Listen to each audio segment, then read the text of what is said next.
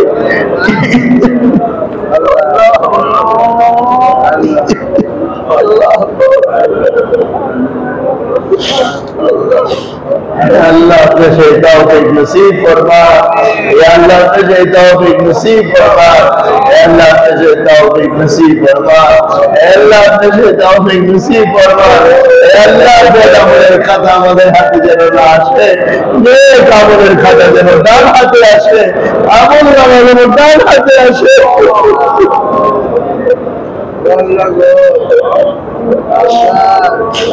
আল্লাহ মাফ ফরমায় দেন, মাফ করে দেন, আল্লাহ মাফ করে দেন, ছোট বড় গুনাহগুলো মাফ করে দেন, সগীরা কবিরা গুনাহগুলো মাফ করে দেন, শিরকি বেদাতি গুনাহগুলো মাফ করে দেন, জানা অজানা গুনাহগুলো মাফ করে দেন, ইচ্ছা অনিচ্ছার গুনাহগুলো মাফ করে দেন।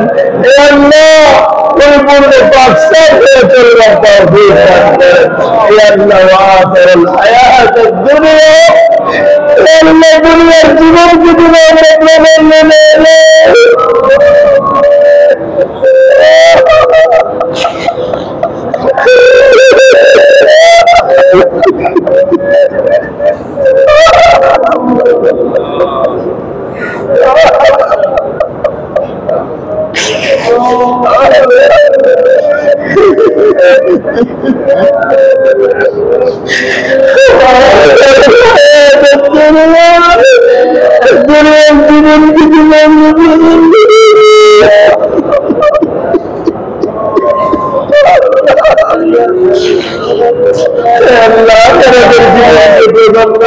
তৌফিক দান করেন, আখিরাতের জীবন কি বলেন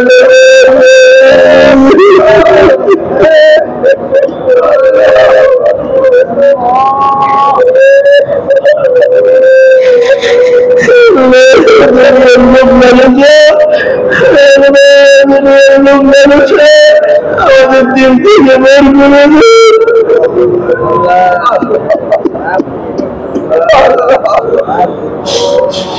আখিরাতের মহব্বত আমাদের দিলে দিয়ে দেন, আখিরাতের মহব্বত আমাদের দিলে দিয়ে দেন, আখিরাতের মহব্বত আমাদের দিলে দিয়ে দেন। রব্বি ওয়ারহাম নাফসি আনিল হাওয়া, ইয়া আল্লাহ আপনার সামনে দাঁড়ানোর ভয় দিলে দিয়ে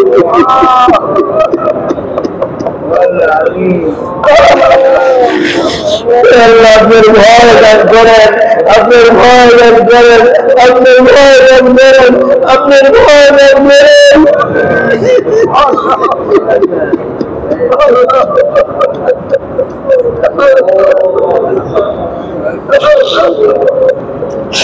আপনার ভয় দান করেন আল্লাহ, আপনার ভয় আমাদের দিলে দান করেন। আমরা সিসি ক্যামেরাকে ভয় পাই, আমরা পুলিশের ভয় পাই, আমরা ভয় পাই, আমরা সাবধান চুকে ভয় পাই, আমরা আপনাদের ভয় পাই।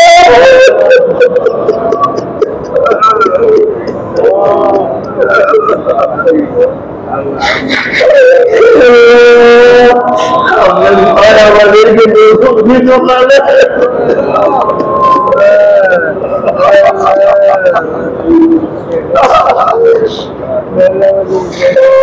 আপনার ভয় চাই, আপনার ভয় আমাদের দিলে জাগ্রত করে দেন, আপনার ভয় জাতির অন্তরে দিয়ে দেন, আপনার ভয় মানুষের ভিতরে যেন আমরা তৈরি করতে পারি।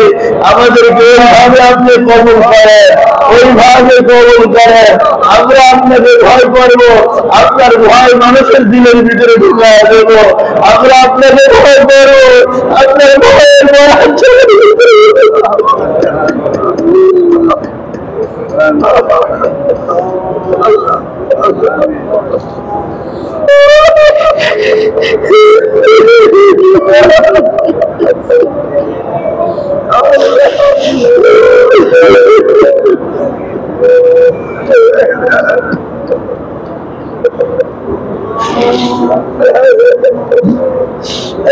আপনার ভয় চাই, আপনার ভয় চাই।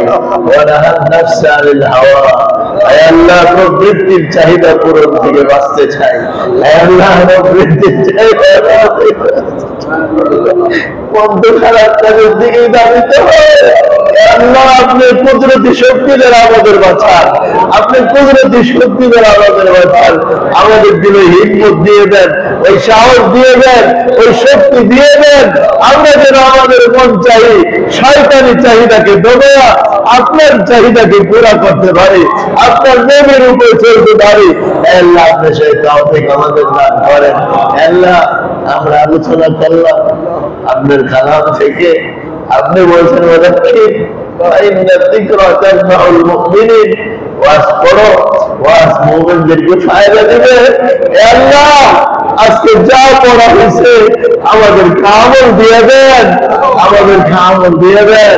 আমাদের দিন আপনার হাতে, আপনি যদি আমলের দিকে ঘুরায় দেন এই দিন আমলের দিকেই দৌড়াতে থাকবে, শয়তানের পিছে দৌড়াবে। আল্লাহ শয়তান দিদি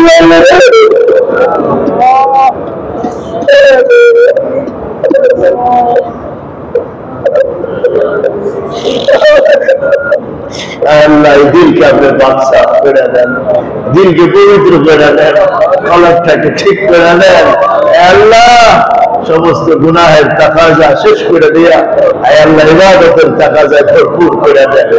আল্লাহ সিজদার মধ্যে মজা দিয়ে দেন, কোরআন তিলাওয়াতের মজা দিয়ে দেন, দাওয়াতের ভিতরে মজা দিয়ে দেন।